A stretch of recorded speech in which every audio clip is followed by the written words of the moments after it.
La Paz, Bolivia.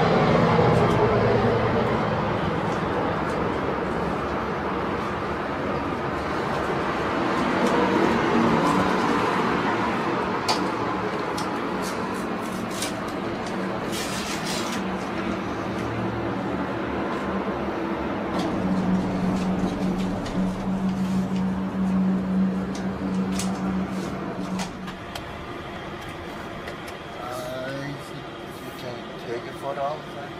There's a car coming. Got it. You got it? Uh-huh. So remove. One more. Good enough. It's a video. Video clip. Sorry. So yeah, I got it.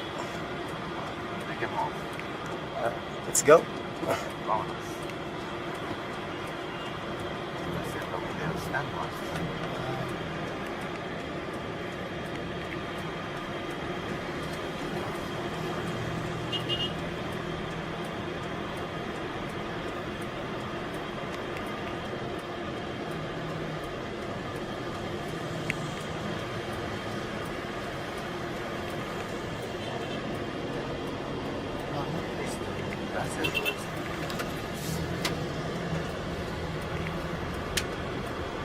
Reynan, when did they build the Che Guevara monument? Okay, that monument had been constructed in 2003 after a big social revolution in La Paz and El Alto, this city. And it's this city when they made to resign one president, Gonzalo Sanchez de Lozada. And everybody were looking for equality, and that was the best symbol for this city, El Che. I see. All right. Thank you so much for the information. You're welcome. Have a nice flight, Mark. All right. Thank you. Mark said, quote, I am not saying all, but many Filipinos, well actually majority of Filipinos, yes, majority of Filipinos don't pay attention to important news and current affairs. But if the news are about female Filipino celebrities and their Caucasian boyfriends or husbands, they are ecstatic all the way to the maxed level. Many ordinary Filipinos adore and worship Filipino celebrities who get married to Caucasian folks. Yes, of course, news media networks bombard Filipinos with news about Filipino celebrities who get married to Caucasian folks, of course.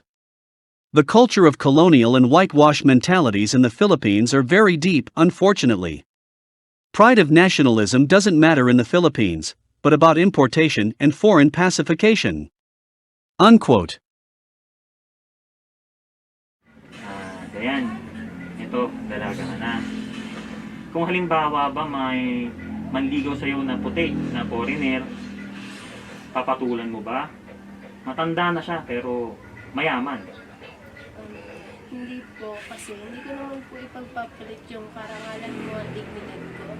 Para lang po umasenso at makaulam po kami ng masasarap na pagkain. Mas okay na kung mag-ulam po kami ng asin at least sama-sama po kami. At least wala pong nangaapi po sa amin eh. Eh kung halimbawang isama ka niya sa Amerika at mabago bigla yung buhay mo, pamumuhay mo. Ayoko ba din po kasi mas okay na po mag-stay po kami dito sa Pilipinas. Kasama pa po yung mga lola't lolo ko. At ayoko naman po umasenso agad. Gusto ko po yung pinagin po. Eh ito pa Dayan, may tanong tao sa isa. Kung halimbawa naman na may manligaw sa'yo na isang Pilipino na gwapo at isang puti na Amerikano na bata pa at gwapo rin. Sino yung pipiliin mo sa kanilang dalawa? Sa akin po yung Pilipino. Yung parehas ko po Pilipino. Kasi po, alam ko po na yung ugali po ng Pilipino mas maalaga, nandun po yung respeto. Yung kaya pong respetuhin ng magulang ko. At yun po, yung mamahalin po. Kahit na mayaman din yung batang Amerikano? Hindi pa rin po. Mas gusto ko po yung kaparehas ko na ng Pilipino. Rochelle, narinig ko, nabalitaan ko na merong isang foreigner, isang Caucasian foreigner na inalok ka magpakasal. Pero anong ginawa mo ulit? Gusto kong marinig mula sa iyo eh. Tinanggihan ko po dahil... Tinanggihan mo. Opo. So, bakit mo tinanggihan? Dahil ayaw ko naman po na ipagpalit ang dangal ko sa isang matandang mayaman. So, matanda na siya. Opo. Okay. Alam mo, saludo ako sa iyo kasi isa kang magandang ehemplo, isa kang magandang maituturing na halimbawa na dapat tularan ng ating mga kababayan. Opo, thank you po. Okay? Kasi alam nyo, tama ang ginawa ni Rochelle. Tinanggihan niya yung alok sa kanya kasi meron siyang dignidad na hinahawakan o pinanghahawakan. At mahalaga yun para sa'yo, tama ba? Opo. So, saludo ako sa'yo. Thank you po. Can I get a hug? Okay, galing Okay sa... lang yun. galing sa... She said, she stinks. Hindi ka naman mabaho, she doesn't stink. Naglinis daw siya sir ng mga dumi ng manok. Sa ilalim. I see. Cesar said that Rochelle cleaned poops. Yes. Pupu of the chicken. Or chickens. Yes. Kasi nagtatrabaho din siya sir sa poultry. You also work in a poultry house. I see. Tapos, Rochelle, meron pa akong iaabot sa'yo, konting tulong lang ha, just a little something from me. Yes po. Ito, it's in my pocket. Konti lang, ayan. Pang merienda, for snacks, Thank for you you po, thank and for your kids. Thank you po. Thank you so much din. Thank you for your time. And thank you for letting me see you in person. Can I get a hug again? Thank you.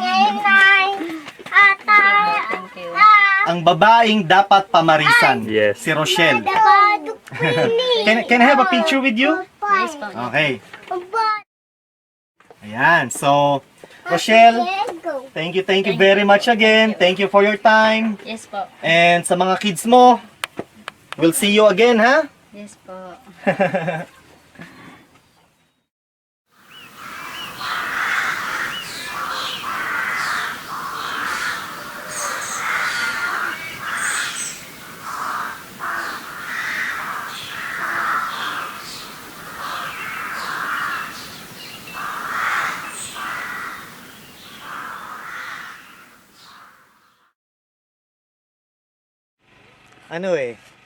Meron siyang sinasabi in English. I'm gonna speak English na lang so I don't need to translate. What's your name again? Manilin, sir. Manilin. Manilin Reynes? Yes, sir. Manilin Reynes, the actress. Manilin Reyes. You are more beautiful than Manilin Reynes. Oh, thank you, sir. And your name? Alma, sir. Alma Moreno? Alma Moreno, the sexy actress. I'm gonna tell you something. You are sexier than Alma Moreno. And this one, what's your name? Liza po. Glyza? De Castro? Glyza De Castro, the actress. Remove the towel. You are more beautiful than Glyza De Castro. Thank you po. So Manilin was saying something to me. Say it please. Dito kasi sa amin, sir, mga politiko, kilala lang kami pag-eleksyon. Pero pag nagtapos na wala na, hindi ka na kilala, palagpasan ka na lang dyan. Hindi ka napapansin. Kaya sana po, mamili po tayo ng iboboto natin yung maayos. Yun lang po. Thank you. Now, Salamat din kasi po, nararating kami kahit hindi siya lalaban. Nabibigyan kami ng tulong dito, nabibigyan kami ng bigas. Malaking bagay po sa amin yun. I'm not a politician. Oo, hindi po siya lumalaban pero tumutulong siya sa mga tao. Sana po ganyan din po kayo. Hindi lang yung kung eleksyon, lalapit kayo dito sa amin.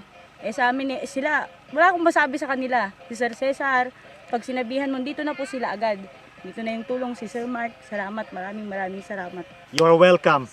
Now my problem, Sana wag kayong magsawa my sa- problem is, how am I going to translate it in English? So long. Okay, she said, I'm not a politician, but I help. I help people like them. The fact that I'm not a politician. Now she said that in her area, in this place, the politicians only know them in the time of election. after election, those politicians who they voted don't know them anymore after the election. Cruiser. Holy moly. Kaya, What else can I say? Welcome to the Philippines. yes. Thank you, Sir Mark. Thank you, Sir Cesar. Wala akong masabi. I'm not a politician, Yeah. ha? Come here, come here. Mm. Come here. I'm not a politician, but, wait. Oh, baka sabihin nyo, boboto namin siya, hindi siya tumatakbo. This is not vote buying, ha? I'm not a politician, ha? I'm not running for office. Pasensya na kasi ito lang yung nasa wallet ko. Sir, baka pwede yung mukha mo dyan. She said I need to put my face on the money or in the money. Kasi kailangan may kapalit yung iba eh. Sa inyo kasi walang kapalit, sir. Yeah. Magpasalamat lang kami. Walang kapalit. Sobrang ano na sa inyo. Pero, Well, this is for for you girls carrying the box. I was carrying the heavy box, and then they came along, and then they were like, "Oh sir, let me help you," and they carried the heavy box. A 30-minute walk, Yes. right? 30 minutes. Long time, long walk. Yeah. So thank you so much Thank you for din carrying po. the Thank you din, sir. big heavy box. nagpapanood lang namin kayo sa yeah, nandito naman. Say that in English, please. She said that before they were only watching me on YouTube, Sobrang dami. but now I'm in front of her. Are you happy? Yes, sir. She's happy to see me in person. Idol ka namin, sir, kasi ang dami mong natutulungan. Oh, I have a big question. Am I handsome or not handsome? Handsome! Because I'm handsome, happy kayo. Thank you, sir. Share na lang kayo, No, ha? sir, thank you, ha. Sana balikan niyo pa kami ulit, sir. Huwag kayong magsasawang tumulong, sir, dito sa amin. Sige, pakakap nga.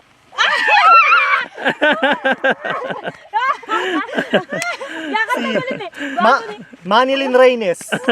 Nakayakap ako, gwapo. Glyza De Castro. Very handsome, ha? Ala, Si Sexy, si thank Sexy. you. Si Sexy Bold Star, in the Kaya ka 1980s. daw, oh. Thank you, sir. Thank you, sir. Cesar, thank you. Pagpasensyahan nyo na. Malaking bagay sa amin to, sir. Sige. Thank you, Sige, sir. mauna na Malaking kami, bagay. ha? Sige, sir. Thank you. Bye-bye. Bye-bye, Bye-bye. sir. Thank you. Dami Thank you so sir. much.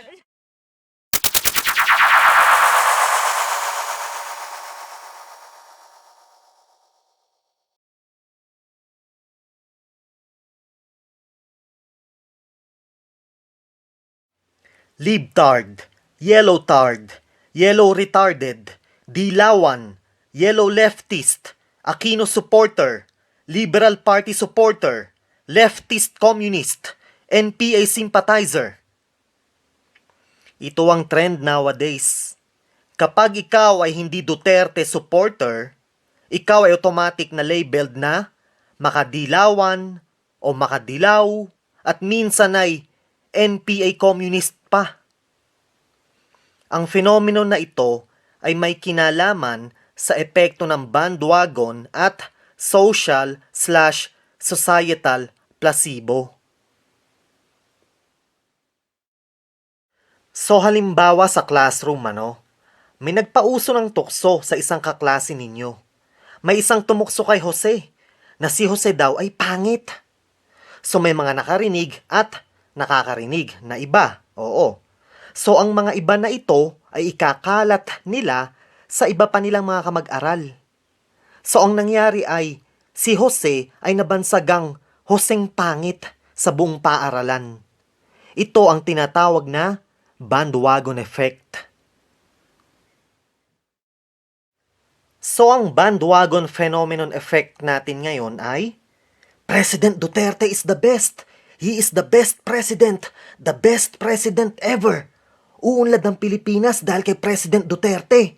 Mauubos lahat ng adik at drug pusher dahil kay President Duterte. Marami ang aaon sa hirap dahil kay President Duterte. So, ito ang naging parte ng mind conditioning ng taong bayan, Paulit-ulit nila itong naririnig, kaya ito ang kanilang naging paniniwala na si Presidente Duterte ang tagapagligtas ng Pilipinas. Ito ang tinatawag na social/societal placebo effect. So ito bibigyan kita ng halimbawa. So let's say, mayroon kang cancer at ikaw ay pinayuhan na magpunta o kumonsulta sa isang espiritista. So ang sabi sa ng espiritista, ikaw ay gagaling at ang iyong cancer ay mawawala basta't manalig ka lamang at maniwala na ikaw ay gagaling. Okay? Pero ang realidad, ang totoo, ikaw ay hindi gagaling, pero sa isip mo, ikaw ay gagaling dahil mayroon kang pananampalataya at paniniwala na ikaw ay gagaling mula sa sakit na kanser. Okay? Ito ang tinatawag na placebo effect. So, imblis na sa doktor ka magpunta, ikaw ay pumunta o kumonsulta sa isang espiritista. So kahit walang medical attention, ikaw ay naniniwala na ikaw ay gagaling dahil sa iyong pananampalataya. So yan ang tinatawag na placebo effect.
Walang personalan, Ito ay base lamang sa aking obserbasyon at sa sariling opinyon. Gusto ko lang sabihin na mayorya, siguro mga 95%. 95% ng mga Duterte bandwagoners at Kool-Aid drinkers ay hindi lubos na nauunawaan ang mga pangyayari at hindi naiintindihan ang kanilang pinagsasabi.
Alam nyo, Napansin ko at patuloy kong napapansin ang marahas, mabagsik, at minsay nakakatakot na mga komento at mensahe ng mga supporters ng dating Pangulong Marcos at ng kasalukuyang Pangulong Duterte.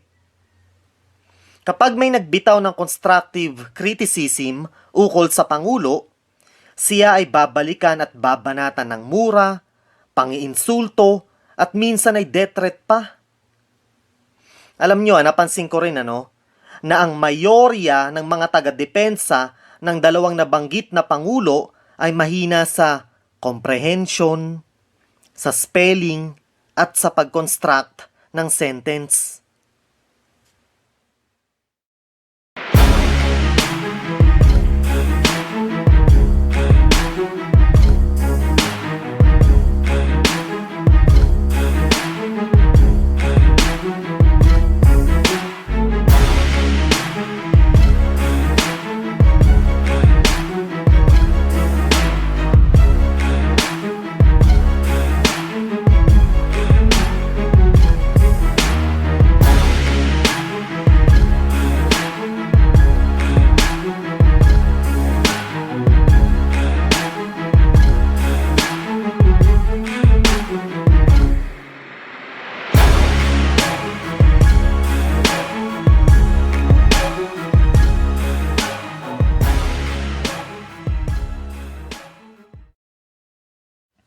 Mga kababayan, tayong lahat ay dapat na nagbubuklod-buklod. Tayo ay marupok kung tayo ay hindi sama-sama. At yan ang nais nila. Nais nilang tayo ay watak-watak upang tayo ay madali nilang makontrol at mamanipula. Divide and conquer, ika nga ni Julius Caesar. Kung tayo ay magkakaisa mga kababayan, tayo ay hindi nila maloloko at tayo ay hahakbang patungo sa tugatog ng masaganang kinabukasan.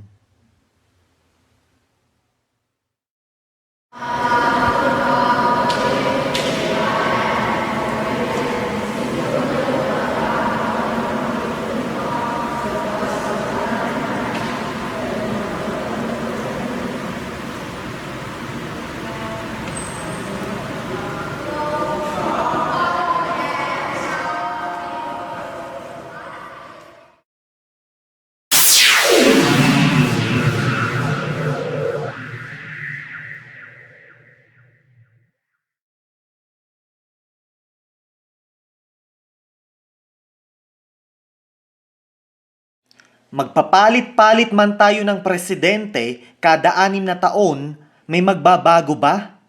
Walang magbabago sa ating lipunan dahil ang politikal na sistema ay nananatiling baluktot at bulok. Isa kang hunghang kung ikaw ay naniniwala na ang iyong idolo ay kayang iahon ang mga mahihirap mula sa burak ng kahirapan. Walang presidente ang kayang iahon sa kahirapan ang buong sambayan ng Pilipino. Ang natatanging solusyon ay ang progresibong revolusyon. Isang progresibong revolusyong ekonomiko, kultural at politikal. Ang pagbuwag sa lumang baluktot at bulok na pundasyon kapalit ang bagong sistema na tapat at may malasakit, hindi lamang sa iilan, kundi sa buong sambayanang Pilipino. 100 million pesos po ang ginastos para sa pagpapaganda ng batasang pangbansa para sa unang speech ni Presidente Bongbong Marcos bilang Pangulo ng Pilipinas. 100 million pesos po ang ginastos para sa pagpapaganda ng batasang pangbansa para sa unang speech ni Presidente Bongbong Marcos bilang Pangulo ng Pilipinas. Grabe, no? Grabe. $2 million? Gumastos sila ng $2 million para sa pagpapaganda ng batasang pangbansa para lang sa unang SONA ni Presidente Bongbong Marcos. Mga kabrad, ang daming naghihirap sa Pilipinas. Ang daming Pilipino na walang makain. Mark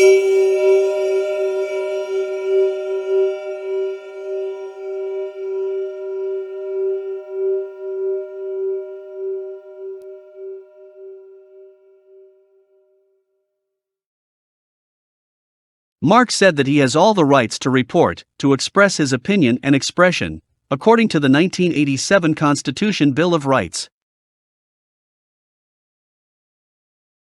Video vloggers sa mga press briefing/conference ni Bongbong Marcos?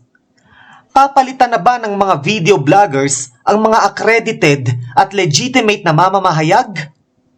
Sinabi ko naman sa inyo mga katoto, bumoto ka ng isang payaso, expect mo na susunod ang buong tropa ng circus.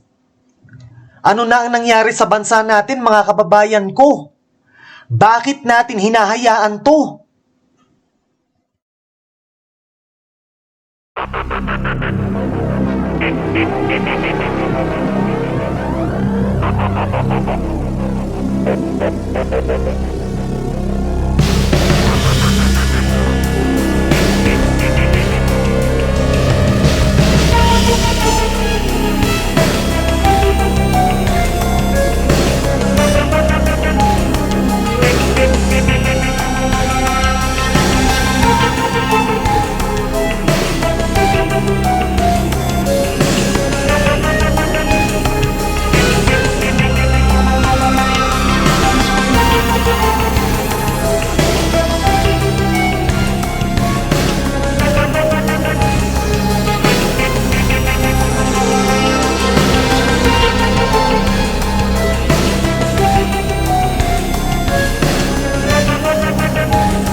Mark said that he has all the rights to report, to express his opinion and expression, according to the 1987 Constitution Bill of Rights. Mark said, quote, "Some people assume that I am anti-government.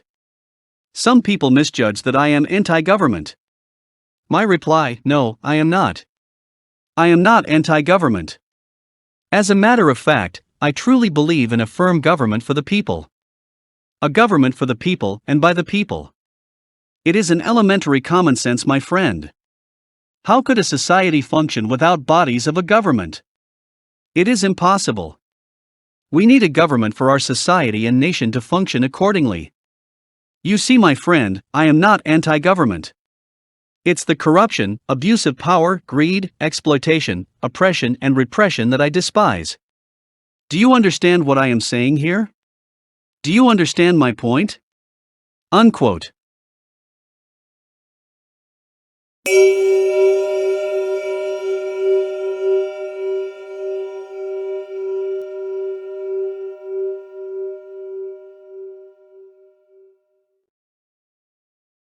Hindi ko alam kung buong Pilipinas ano, pero sa isla ng Luzon, ang Ilocos Norte, ang lugar na may pinakamahal na singil sa kuryente. Di ba ang idolo nyong Marcos family ay taga Ilocos Norte? Di ba yan ang balwarte nila, ang Ilocos Norte?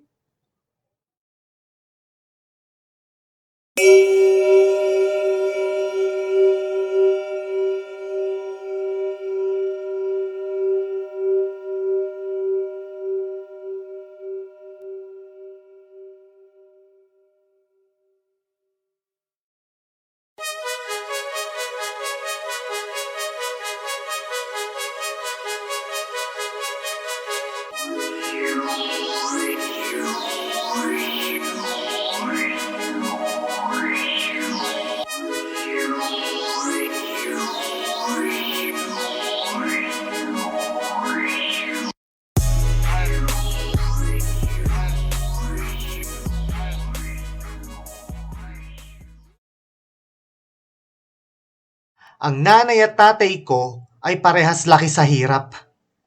Ang nanay ko ay isang academic scholar. Nagkakilala ang nanay at tatay ko through activism. Parehas silang aktivista noong panahon ni Marcos. Ang nanay ko ay isang labor organizer. Ilang beses siyang nakulong at tinorture dahil sa pagiging labor organizer at aktivista.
Ano ka mo?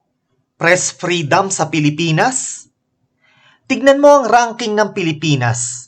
Pang 147. Ang score ay 41.84. Napakababa. Wala ka atang idea kung gaano kadelikado ang maging mamamahayag sa Pilipinas ano? Ang kapatid ko ay photojournalist. Ang nanay ko ay dati ring journalist. Ang tatay ko dating nagtrabaho sa Manila Bulletin.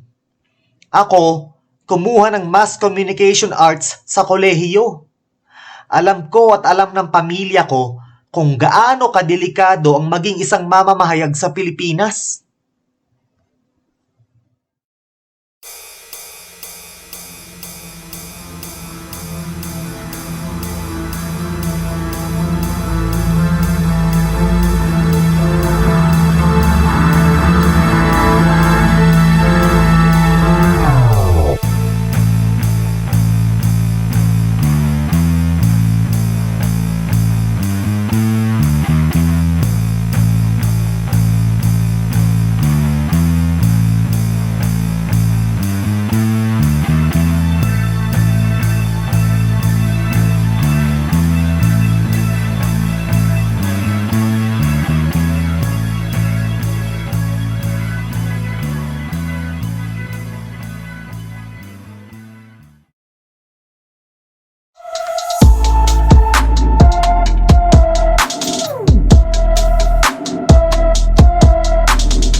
Mga kababayan, walang isang kasagutan para masolusyonan ang kahirapan.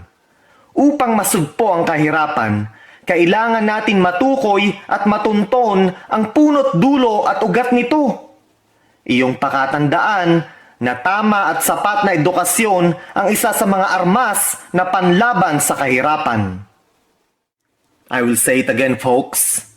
Economic poverty is a system designed to feed the society of the elite. Economic poverty is like an oil that feeds the monstrous engine of corporate capitalism. Economic poverty is not a natural condition.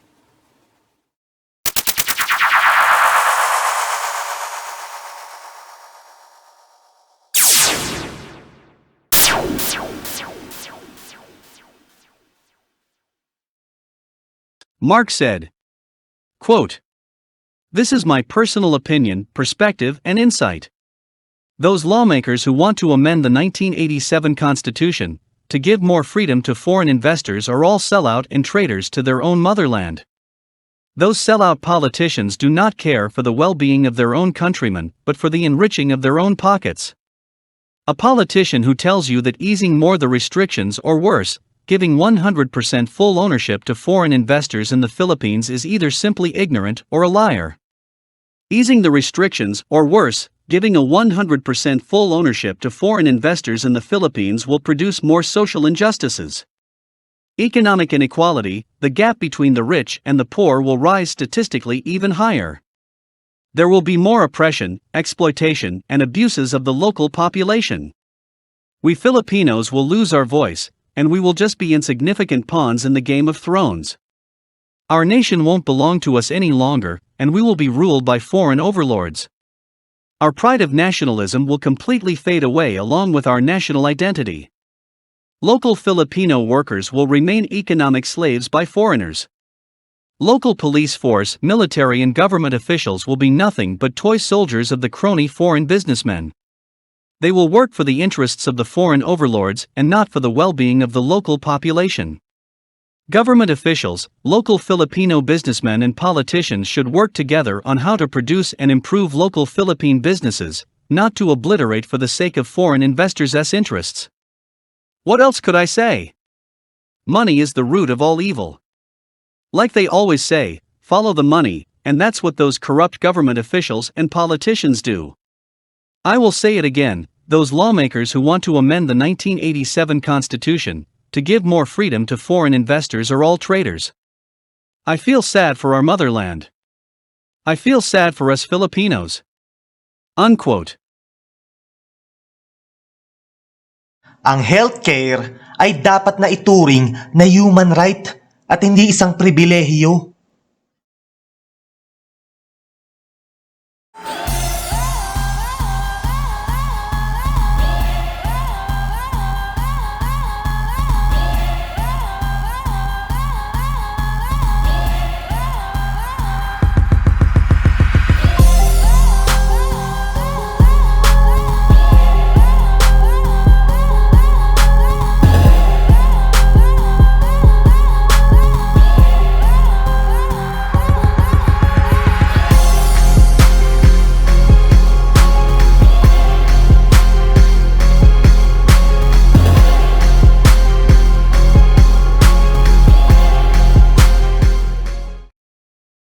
Mark said, red tagging is part of the norms in the Philippines.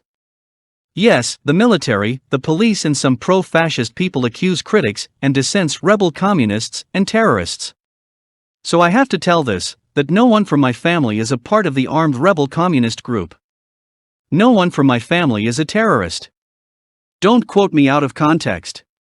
I'm not saying that the members of the armed communist rebel group in the Philippines are terrorist. I am just simply stating that no one from my family is a terrorist. Because red tag in the Philippines means you are a terrorist in their book. I have to say this, because the Philippine military and Philippine National Police red tag people after people after people. In the Philippines, if you are red tagged, your life and freedom are at risk. You could be harassed, jailed, or worse, killed. Yes, it happens in the Philippines, my friends. In the Philippines, if you are a government critic, you put your safety at risk. If I get red tagged by the military or police, I will immediately call my lawyers and my friends from local and international media. Those who's been following my channel for years know that my family and I have been interviewed by some news agencies in USA, Germany, and the Philippines. I will immediately contact them to make noise. I am an American citizen, by the way. Yes, Mr. Military and Police, try to illegally arrest an American citizen. Go red tag me and I will sue you for defamation and libel.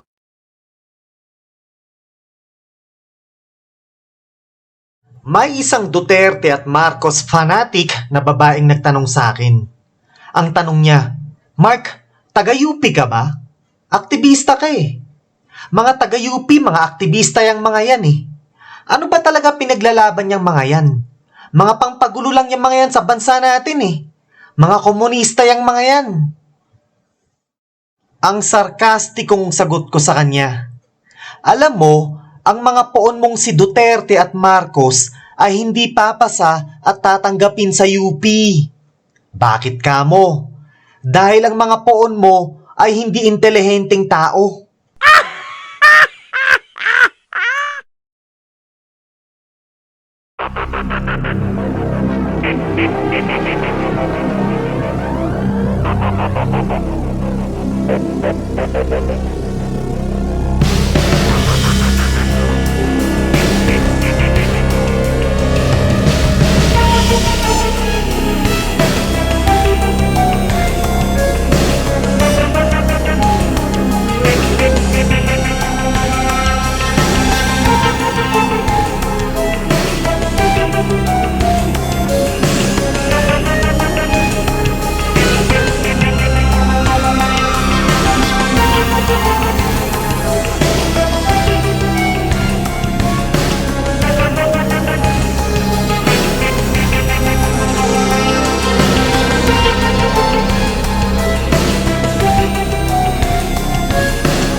Mark said that he has all the rights to report, to express his opinion and expression, according to the 1987 Constitution Bill of Rights.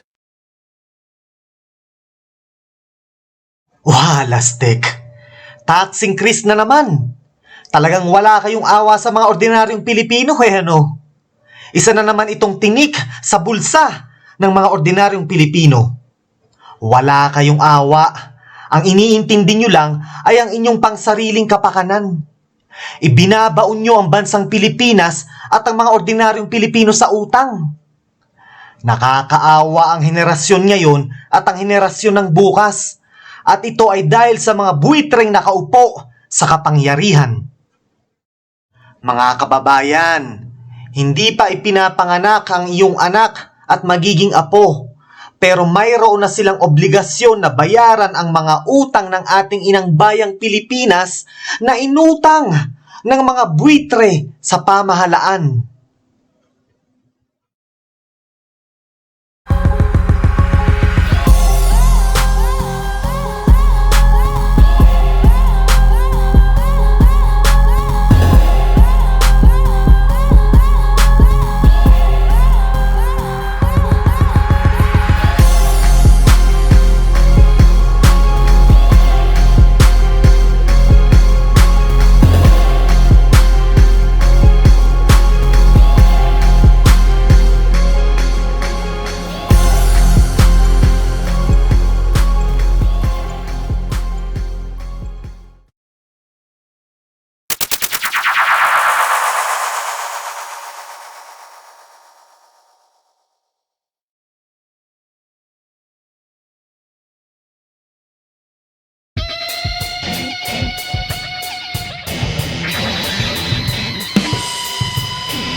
Ang mga politiko at mga taong nakaupo sa pwesto ay puro sell-out.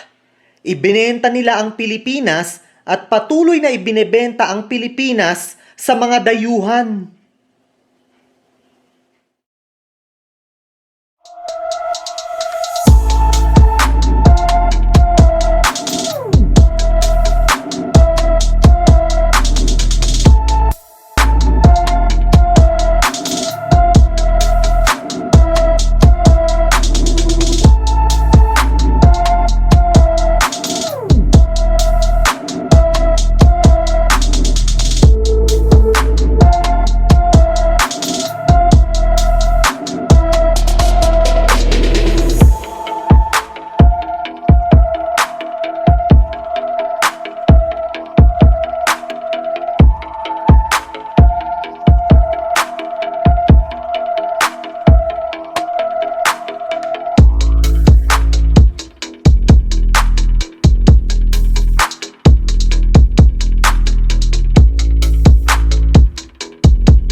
Mark said that he has all the rights to report, to express his opinion and expression, according to the 1987 Constitution Bill of Rights.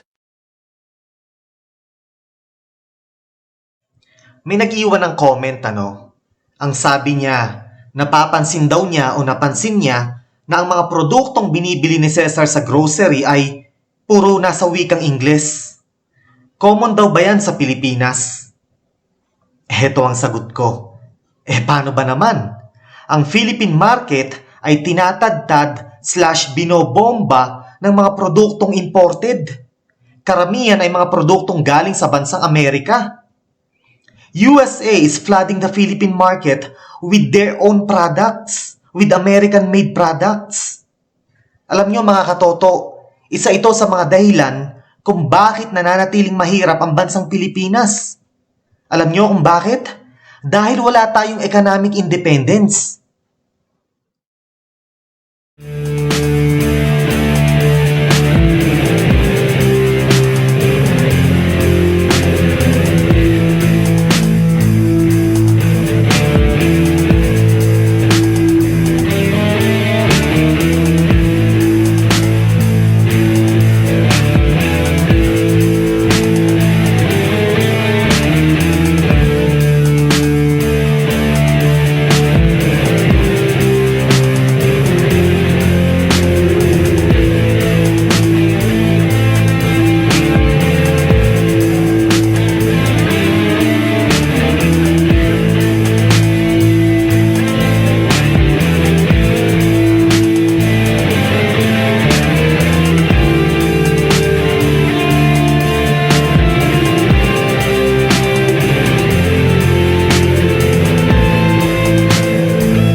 Halimbawa na lang sa usaping palay/bigas. Ang mga magsasaka, ang agrikultura ng palay ay walang suporta mula sa gobyerno. Walastik. Imbis na suportahan ng gobyerno ang sarili nating agrikultura ng palay, pinahihirapan pa nila ang mga magsasaka Mas gusto ng gobyerno mag-import ng bigas mula Vietnam o Thailand. Bakit kamo? Mas malaki ang kita ng gobyerno sa importation kumpara sa pagsuporta sa sariling atin. Mas malaki ang kickback kamo. Yun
Mga katoto, dito sa bansang Amerika, nakakatanggap ako at ang pamilya ko ng halagang $2,630.14 kada buwan. Tulong to mula sa gobyerno. Ayuda. Nag-umpisa ito noong Hulyo ngayong taon na ito at matatapos hanggang Disyembre ngayong taon na ito. Dyan sa Pilipinas, may natatanggap ba kayong tulong mula sa gobyerno buwan-buwan? Buwan-buwan ba may natatanggap kayong pinansyal na tulong mula sa gobyerno? Mga katoto, Dito sa bansang Amerika, nakakatanggap ako at ang pamilya ko ng halagang $2,630.14 kada buwan. Tulong to mula sa gobyerno. Ayuda. Nag-umpisa ito noong Hulyo ngayong taon na ito at matatapos hanggang Disyembre ngayong taon na ito. E dyan sa Pilipinas, may natatanggap ba kayong tulong mula sa gobyerno buwan-buwan? Buwan-buwan ba may natatanggap kayong pinansyal na tulong mula sa gobyerno?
Nagsumiti kahapon, August 6, 2020, ng petisyon ang dating senador at human rights lawyer na si Rene Sagisag laban sa bagong anti-terror law.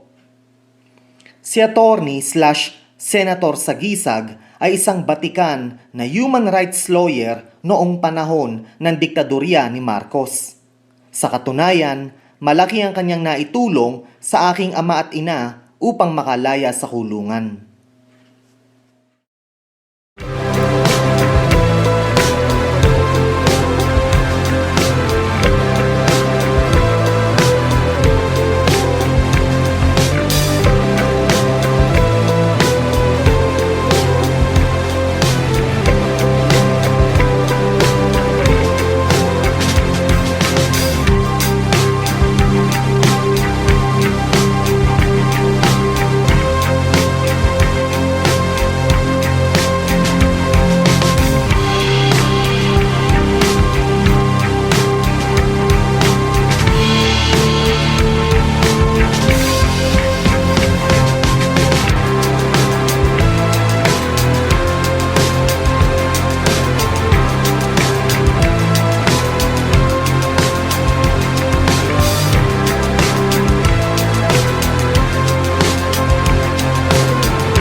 President Duterte appoints Rizalina Hustol, a former Davao City accountant who faced plunder, plunder, plunder, and malversation raps in 2010 as Commission on Audit Chairman. Grabe, ibang klase talaga. Isa na namang kampo ni Satanas. Maawa kayo sa sambayan ng Pilipino. So, ang isang taong kinasuhan ng plunder at malversation noong 2010 ay isa na ngayong chairman ng Commission on Audit? Ibang klase talaga. Ibang klase talaga. Isa na namang alay ni Duterte from Davao City. Ano ba yan? Wala na bang iba kundi puro Duterte alay? Maawa naman kayo sa sambayan ng Pilipino?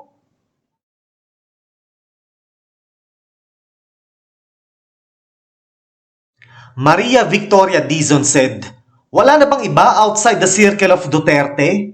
In English, is there no one else apart from the circle of Duterte?"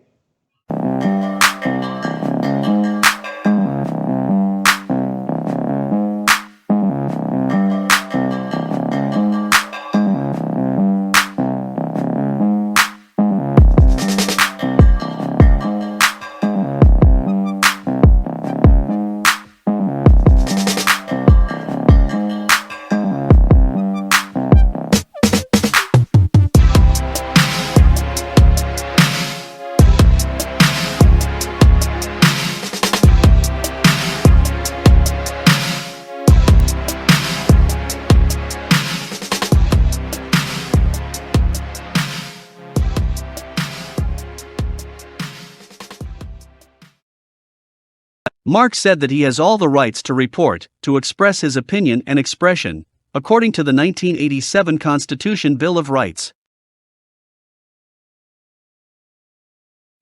So, ang mayora ng Davao City na si Sara Duterte ay nagbawal na magkaroon ng campaign motorcade sa kanyang nasasakupan. Pero siya naman ay panay ang campaign motorcade sa iba't ibang sulok ng Pilipinas. Isa kang malaking ipokrita, Sara Duterte. Ikaw ba ay natatakot na magkulay rosas ang Davao City? Ha? Isa itong malakas na sampal sa iyong mukha at sa mukha ng iyong ama, ano? Wari ko, ikaw ay natatakot mawala ng mukha dahil ang tingin ko, ang mga Davaoenyo ay handa na sa tunay na pagbabago. Handa na nilang yapusin ang kulay rosas.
Alam nyo, ang mga intelihenteng tao, nauunawaan nila na nakataya ang aking buhay dahil sa ginagawa kong to.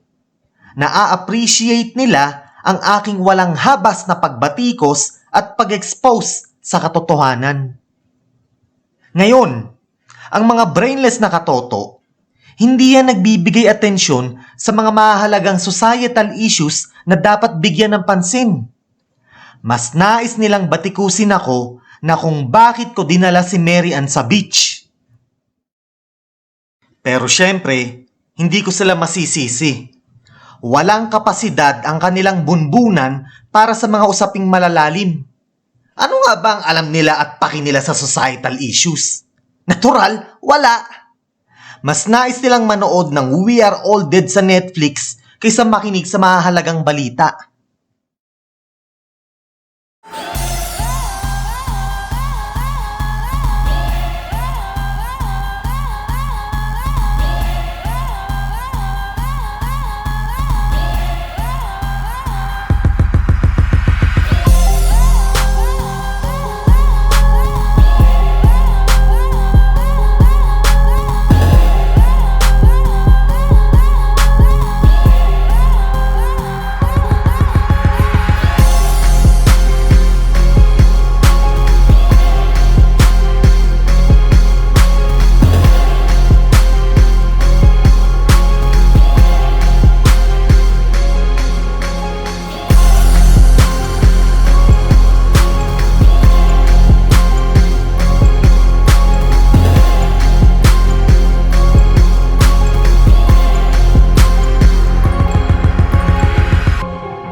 Mark said, quote, "Please explain to me. How come the United States has unlimited money for wars and military affairs, but has no money for the well-being of its citizens?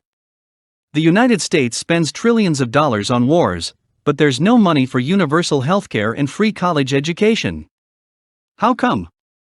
How come? I pay ridiculous amount of taxes to the city, the state, and to the federal every year. I pay huge taxes every year, but my family don't even get a free basic healthcare service. Whenever someone from us needs a healthcare service, I need to pay, using my own money from my pockets. Why is that? Please answer me, why is that? Our neighbor up north has universal healthcare. Yes, Canadians have free access to healthcare.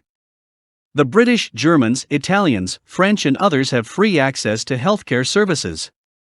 How come we Americans are struggling to pay our medical debts? How come? How about education? I have a second cousin who lives in Sweden. For your information, she goes to college for free, subsidized by the government. And yes, there's even a money allowance every month from the government. Here in the United States, only a small number of the general population are able to go to college.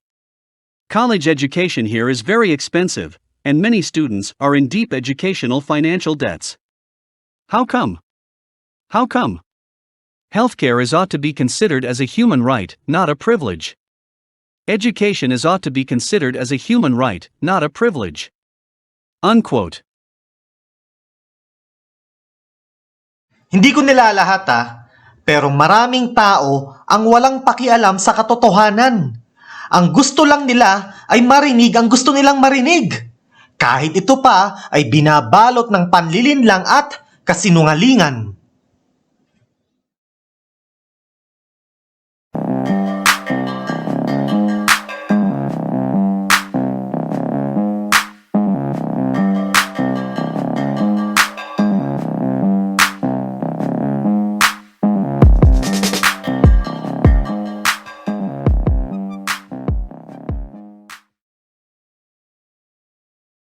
Alam nyo ngayon sa Pilipinas, part na ng norms ang red tagging.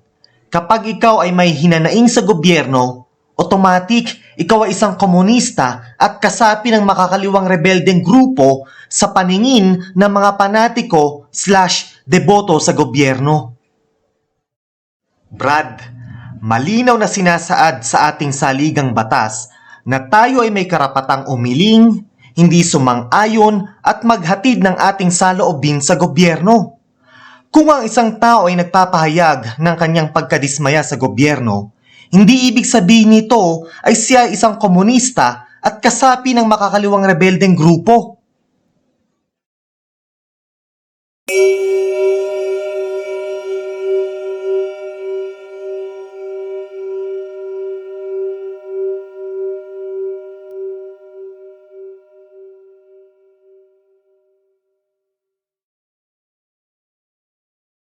So let me get this straight.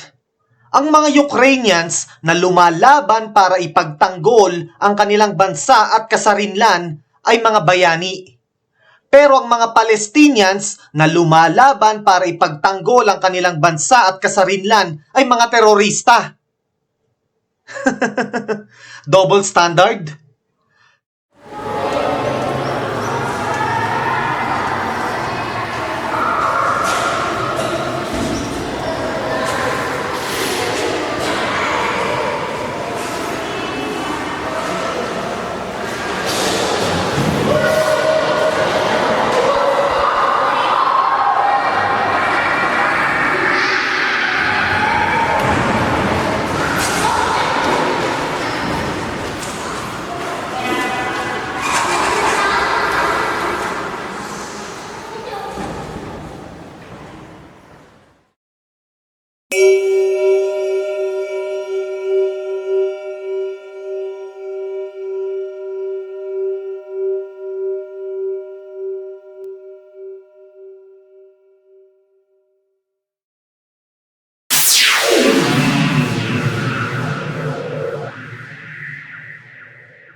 A whopping 4.5 trillion pesos budget for the year 2021. Woo! Whopping indeed.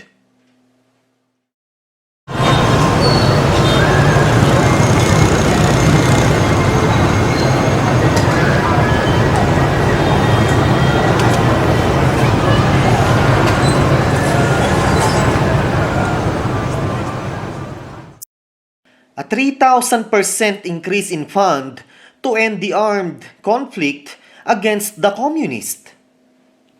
My opinion and assumption? Giant foreign corporations are pressuring the Philippine government to end the fights of the progressive poor so they can easily grab lands and build their corporate empires on Philippine soil. The Chinese-Philippine build na mga proyekto na yan, ay binabaon tayong mga Pilipino sa napakalalim na utang. Pwede ko na bang sabihin na pagmamay-ari na ng bansang China ang ating inang bayang Pilipinas? Nakakatawang isipin, na ang China ay isang komunistang bansa. And yet, the Philippine government pushes so hard to obliterate communism in the Philippines.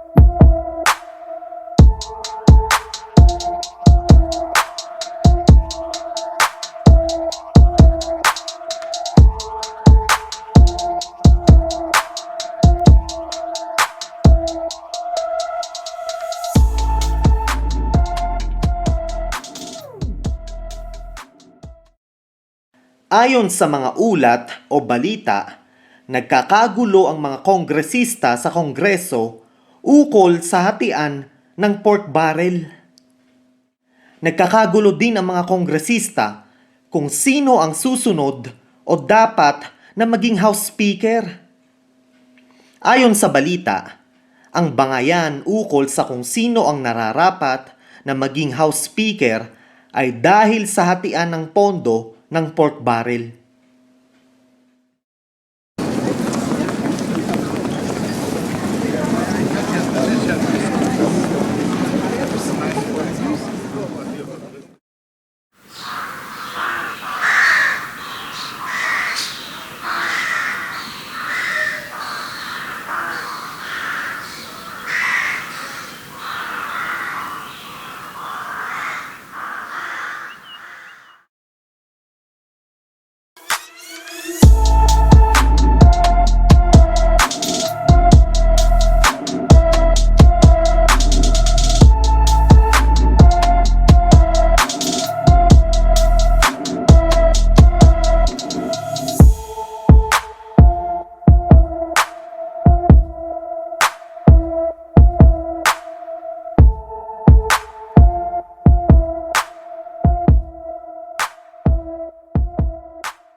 Si Salvador Allende, isang sosyalista, ang kauna-unahang sosyalista na democratically voted by the people of Chile.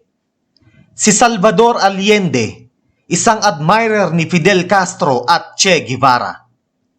Ano ang ginawa ni Kissinger at ni President Nixon ng Estados Unidos?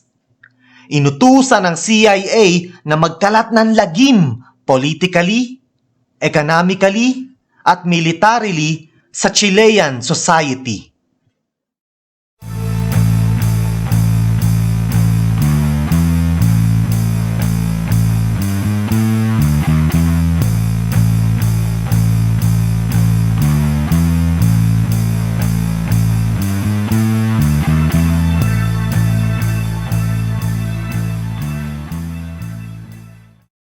Sa ilalim ng rehimen ni Pinochet, mahigit 3,000 pinaghinalaang sosyalista ang pinatay. 80,000 ang ikinulong at libo ang tinorture. At yes, with the full backing of the United States of America.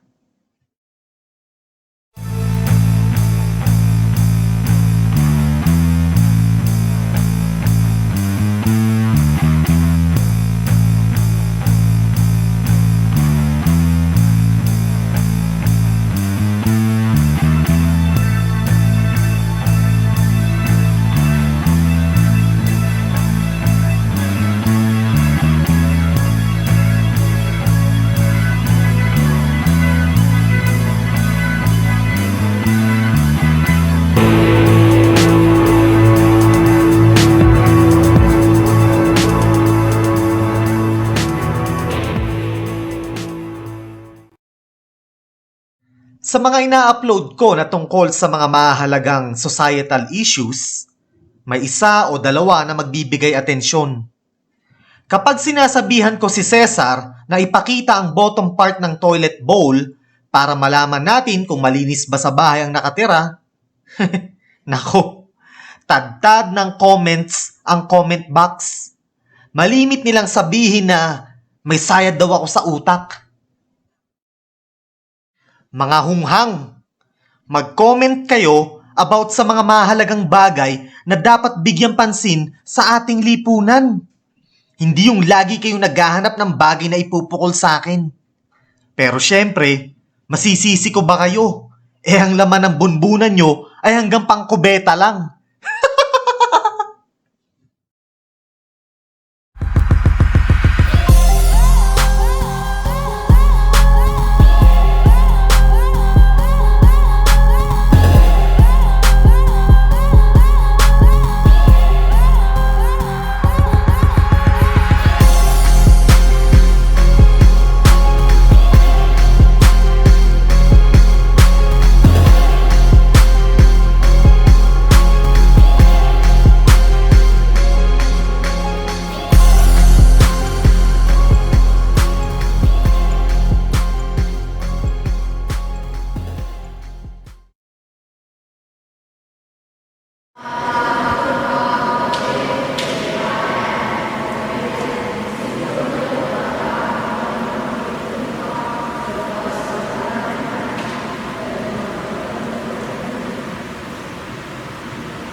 The US has been involved in 102 wars as of 2022. The US has been involved in 5 major wars since World War II. Millions and millions of lives were lost thanks to the US war machines and atrocities against humanity in the name of capitalism. Well, the truth is, in the name of crony capitalism. Usaping pork barrel fund naman tayo, ano? Alam nyo, ang pork barrel ay dapat na mabuwag. Pero paano papasa sa Kongreso at Senado ang panukala na buwagin ito kung ang pork barrel fund ay ang kanilang kabuhayan? Isa sa mga corrupt na dahilan kung bakit sila tumatakbo sa Kongreso at Senado ay dahil sa pork barrel fund. So papaano natin bubuwagin ito? Paano?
Demokrasya.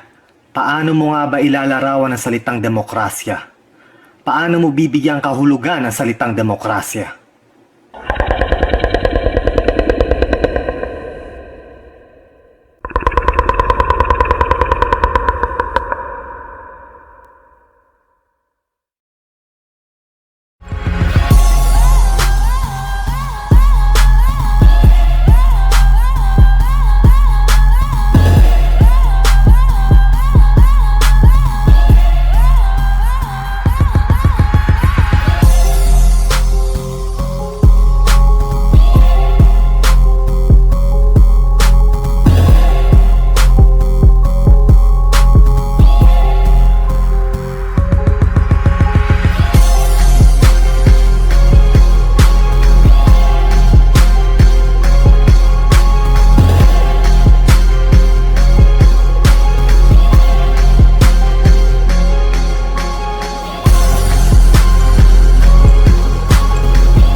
Mark said that he has all the rights to report, to express his opinion and expression, according to the 1987 Constitution Bill of Rights.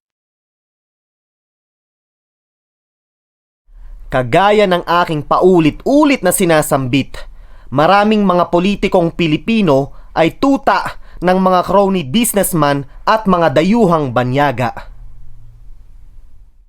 Mga katoto, ang ating inang bayan at tayong mga mamamayan ay kailanman ay hindi naging tunay na malaya.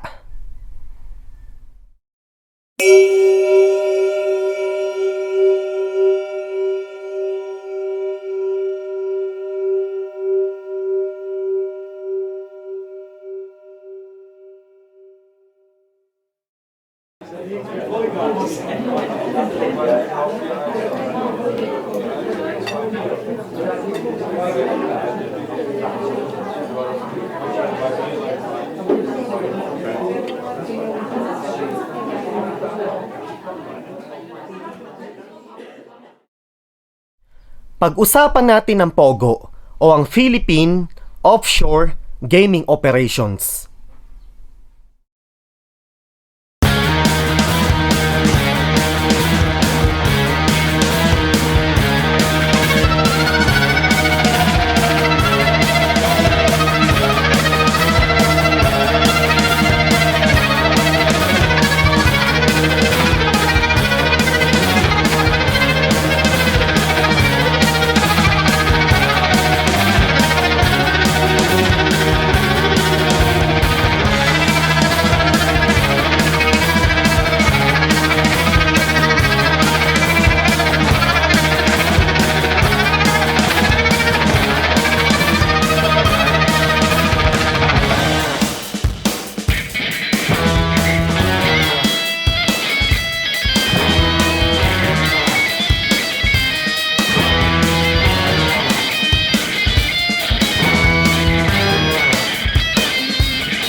Mark said, quote, "Like I always say, there's no difference between the Democrats and the Republicans. They are nothing but puppets of the corporatists. President Joe Biden is no different, my friends. President Joe Biden is nothing but a corporate puppet. Joe Biden supported Bill Clinton's crime bill, giving too much power to the police force, leading to mass incarceration and boom of mega profitable private prisons. Police force has too much power over the people, leading to police brutalities and abuses. You can thank Bill Clinton and Joe Biden for that, my friends. Joe Biden supported the invasion of Iraq. Like I always say, my friends, war is a mega profitable business for the industrialists, corporatists, and corrupt politicians. Joe Biden is not your friend, my fellow immigrants from other countries.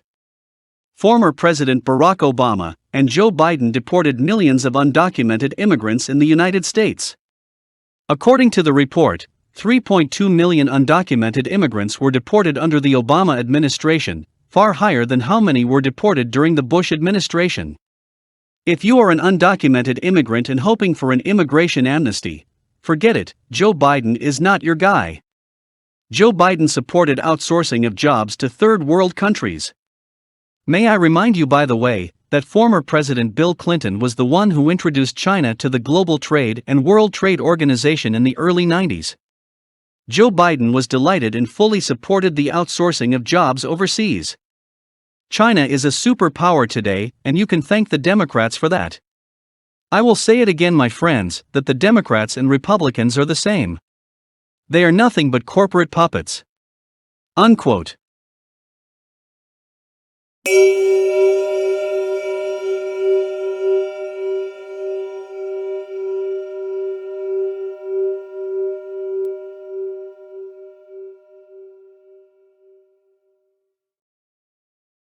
Someone left a comment.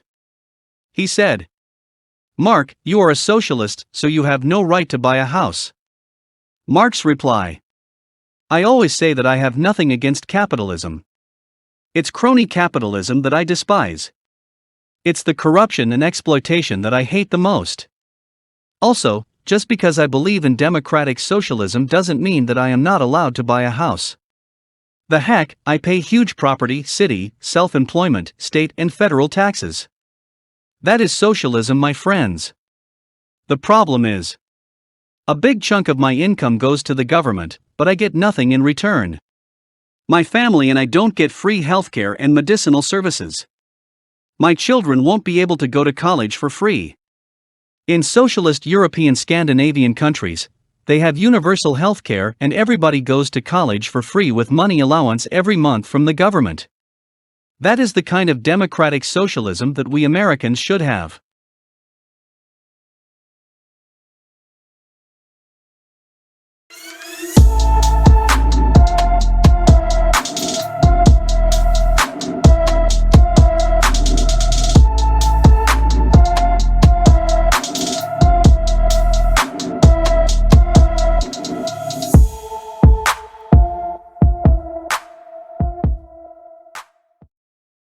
Mark said, quote, "Yes, it is very true, unfortunately. The rich and the corrupt do not pay their fair share. It's the middle class who pay most of the taxes. The rich are tax cheaters, yes, but the poor also do not give their share, and I find it unfair. I mean, come on now. The poor can't have freebies all the time. The poor must also contribute to the society and economy. I do not agree with a tax bracketing system. I think it's unfair and unjust. I believe that there should be a fixed tax rate system. If I would become the leader of a nation, I would make it as a socialist nation. There would be a fixed tax rate of 60% for everybody. Everybody, regardless of status and class, will contribute to the society and economy. Yes, even the poor will contribute, and there are no exemptions. Your 60% tax share will fund universal healthcare, universal education up to college, food rations for the people twice a week, infrastructures for the people, and more. Yes, I mentioned food rations. It means we the people will receive food rations from the government twice a week. Do you know where I learned this from? I learned about food rationing system when I went to Cuba. I learned a lot of good systems that benefit the people during my stay in Cuba. The Cuban socialist system taught me a lot of things that benefit everybody and not just the few. If I would become the leader of a nation, we the people will thrive in a socialist nation. Together, we are bonded for thrive, peace and prosperity." Unquote.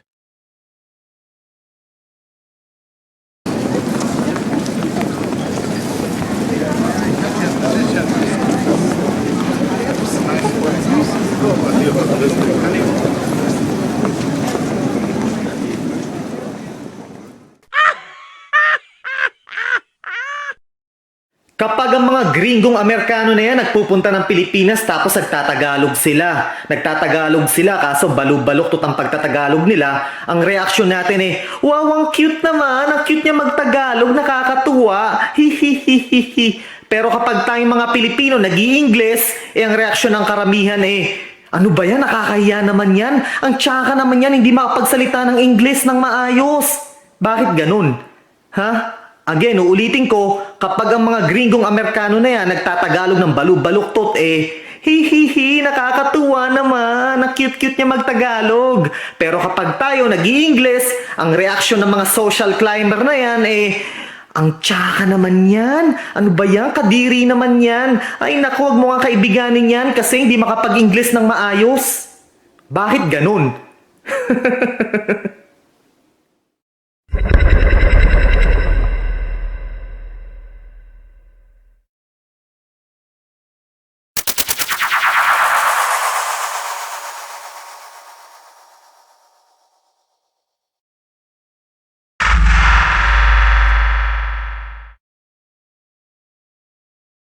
Kapag ang mga gringong Amerikano na yan nagpupunta ng Pilipinas tapos nagtatagalog sila. Nagtatagalog sila kaso balog-balok ang pagtatagalog nila. Ang reaksyon natin wow, ang cute naman. Ang cute niya magtagalog, nakakatuwa. Hihihihihi. Pero kapag tayong mga Pilipino nag-i-Ingles, ang reaksyon ng karamihan ano ba yan? Nakakahiya naman yan. Ang tsaka naman yan, hindi makapagsalita ng Ingles ng maayos.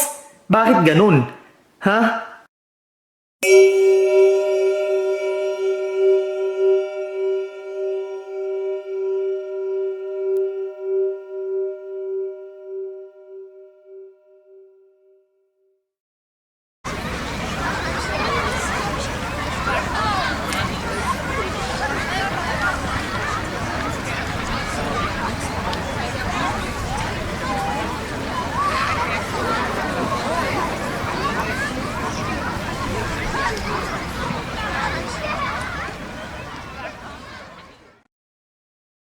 Mark said, quote, 98% of viewers of this channel have no mental capacity, interest and knowledge for the real roots of poverty and social injustices.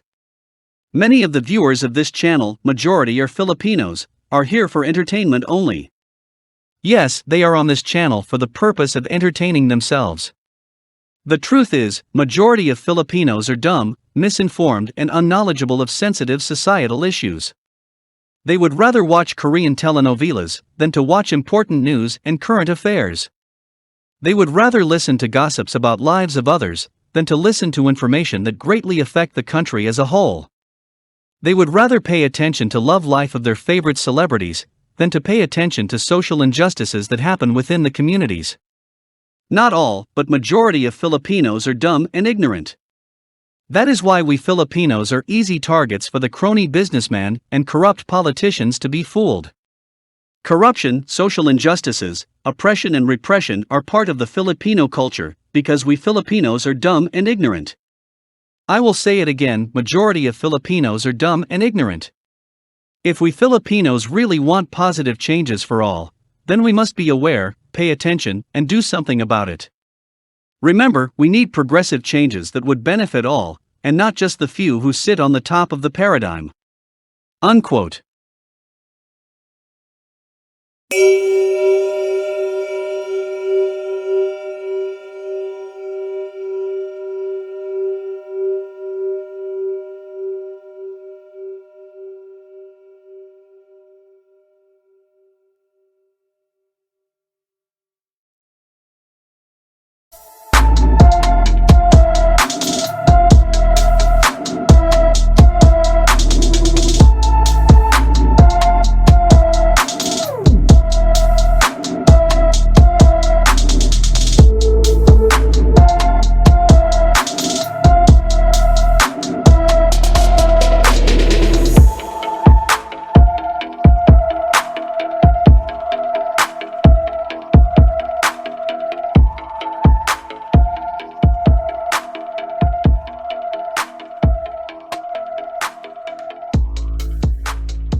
Mark said, quote, Red tagging is normal in the Philippines.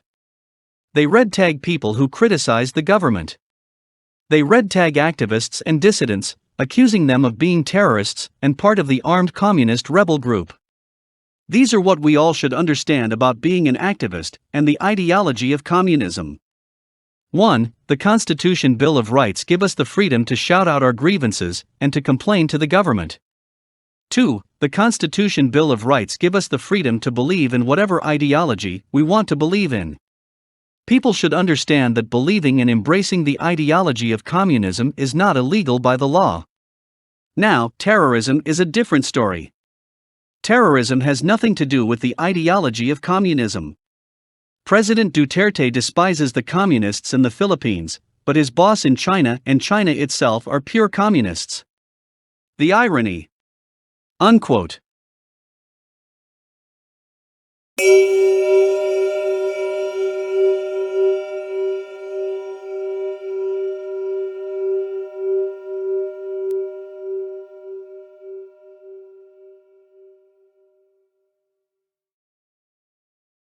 May isang mamamahayag na nagtanong kay Bongbong Marcos na kung papaano niya tutugunan ang patuloy na paglobo ng presyo ng langis. Ang sagot ni Bongbong Marcos ay dapat na i-accelerate ang pag-issue ng national ID.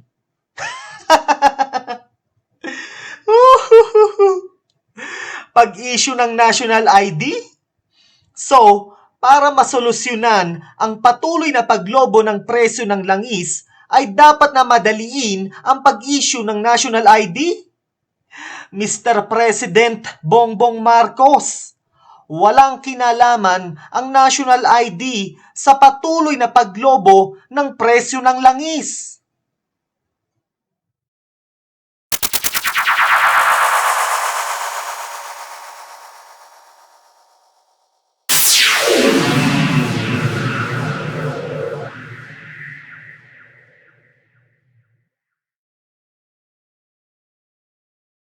We understand that rising food prices is intrinsically connected to rising oil prices. Yeah. What are your immediate response to spiraling oil prices? We just, again, it has to be focused. It's not something that we talked about the listing of even just how do we do the proper listing of the indigents around the country. To make sure that it is those who are truly in need. That hits upon, by the by, that hits upon the discussion that we have about accelerating the issuance of the national ID.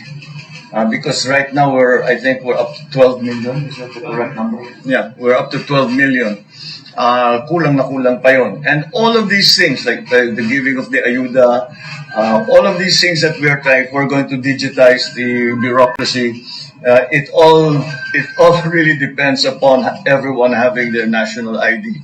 And a good database for that the government should have. So yes, so that's what the other thing is.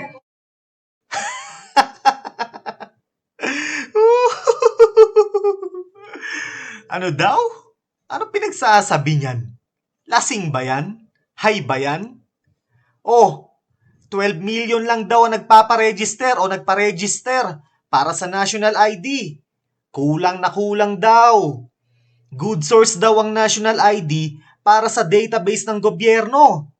So ano pa hinihintay nyo mga katoto? Sige na, ibigay nyo na ang complete information nyo sa gobyerno para madali nila kayong matukoy at matunton kapag kayo ay isang kritiko ng gobyerno. Madali nila kayong mahanap. Sige na, ibigay nyo na ang complete information nyo sa kanila.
Mark said that he has all the rights to report, to express his opinion and expression, according to the 1987 Constitution Bill of Rights. Mark, you complain so much about the United States. Why do you live here? In your $1 million house and your expensive cars? You're a hypocrite.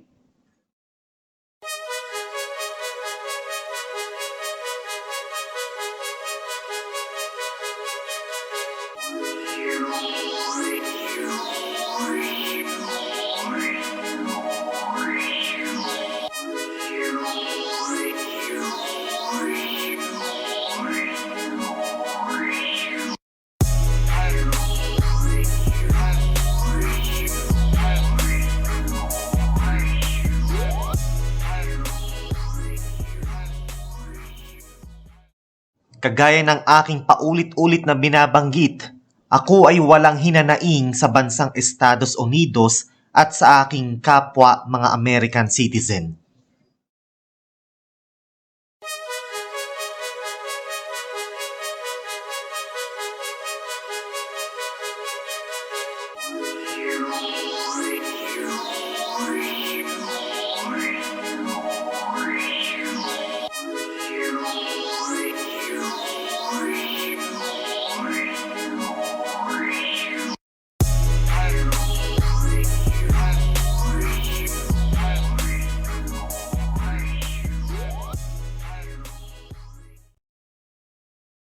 Ito ay ang aking personal na opinyon at kabatiran. Ako ay walang kinikilingan na politiko. Ako ay walang kinikilingan na politikal na partido. Ako ay may karapatan na ilathala ang aking personal na opinyon at kabatiran alinsunod sa ating saligang batas. Para sa mga nag-e-endorso at nagnanais na tumakbo sa pagkapangulo ang anak ni Rodrigo Duterte, ito ang aking mensahe para sa inyo. Kayo ay maawa sa ating inang bayan. Kayo ay magbigay habag sa ating mga kababayan na salat sa buhay. Kayo ay magpakita ng pagmamahal sa ating inang bayan at hindi sa mga lintang politiko na sumisipsip ng dugo nito. Kayo ay magpakita ng katapatan hindi sa inyong iniidolong politiko, kundi sa ating makademokrasyang konstitusyon at sa ating inang bayang Pilipinas. Mga kababayan, imulat ang mga mata para sa malinaw na katotohanan. Mark said, quote, "The current president of the Philippines brought nothing but enormous debts, embarrassment, lies, hate speeches, division of our people, flop economy, selling of the Philippines to the Chinese, alleged corruption of him and his henchmen, sufferings of the people, red tagging and extrajudicial killings. My fellow countrymen, don't be blind or play blind. Don't be deaf or play deaf. Open your eyes and ears to reality, my fellow countrymen. Think of the current societal and economic situation of our motherland. Have mercy on our people. Have mercy on your fellow countrymen who suffer greatly. The daughter of the current president is no different. Vote for her and expect for the sufferings to continue. Again, my fellow countrymen, open your eyes and ears to reality. Don't be deceived." Unquote.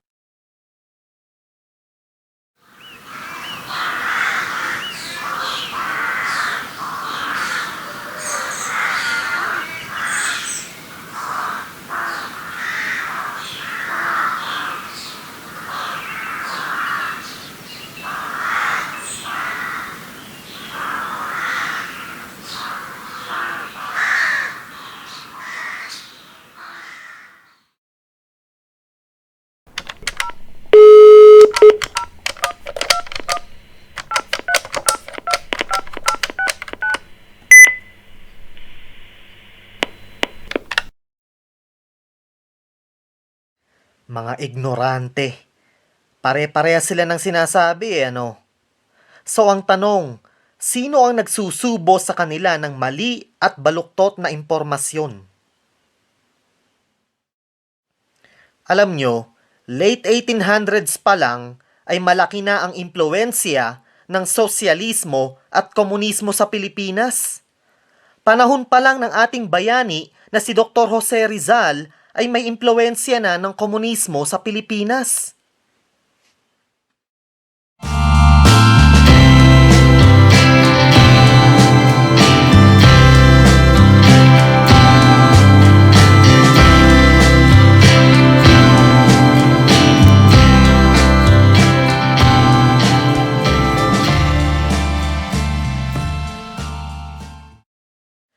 So ano ang pinagsasabi niyong ang Aquino family at Liberal Party ang nag-umpisa ng komunismo sa Pilipinas?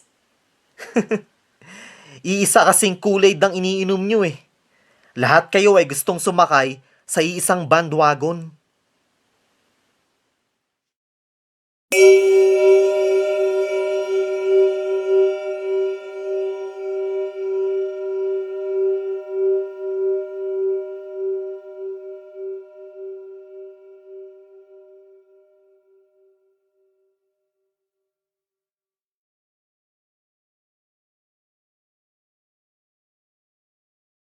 Mark said, quote, I bet you have no clue of how dangerous to become a journalist in the Philippines. For your information, the Philippines is the 5th deadliest and most dangerous country for journalists. I personally know this because I came from a family of journalists and writers. My mother was a writer and novelist in the 1980s. My father used to work for Manila Bulletin in the 1990s. My younger brother is a photojournalist. I myself took mass communication arts, major in broadcasting and films in the late 1990s. In the older uploaded films on this channel, I showed many photos that my brother took that went front page. A big number of journalists are being persecuted every year in the Philippines for reporting the truth. It takes steel of courage for someone to report the ugly truths that happen within the Philippine society, believe me, yes indeed. Unquote.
Mark reports. The Philippines ranks 138th among 180 countries in a World Press Freedom Index report that described the country as having a bad environment for journalism. I personally know this because I came from a family of journalists and writers. My mother was a journalist and a writer. My father used to work for Manila Bulletin. My brother is a photojournalist. My old subscribers understand what I am trying to say here. They know my life story. Can you imagine, my friends? The Philippines ranks 138th among 180 countries for having a bad environment for journalism. That is terrible.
Alam nyo, maraming kabataan ang nagsasambit na mas nanaisin pa raw nilang mamuhay at manirahan sa kagaya ng martial law ng dating Pangulong Marcos. Ito ang masasabi ko sa kanila. Huwag nating hayaan na maulit ang mapait na karanasan ng ating bayan. Ang payo ko sa inyo, kayo ay magsaliksik upang lubos na maunawaan ang tunay na kasaysayan ng ating bayan sa ilalim ng diktadorya ng rehimeng Marcos. Mark said, quote, "The Philippines' outstanding debt was 5.6 trillion pesos in February 2016. In February 2021, our debt skyrocketed to the roof. It is now 10.4 trillion pesos. It is very alarming. So who is going to pay our debt? Do those corrupt politicians who pocket the taxpayers' money would pay the debt? No. It's us ordinary Filipinos who will shoulder the burden of paying our country's debt. I feel very bad for my fellow Filipinos. I feel terrible for my motherland." Unquote.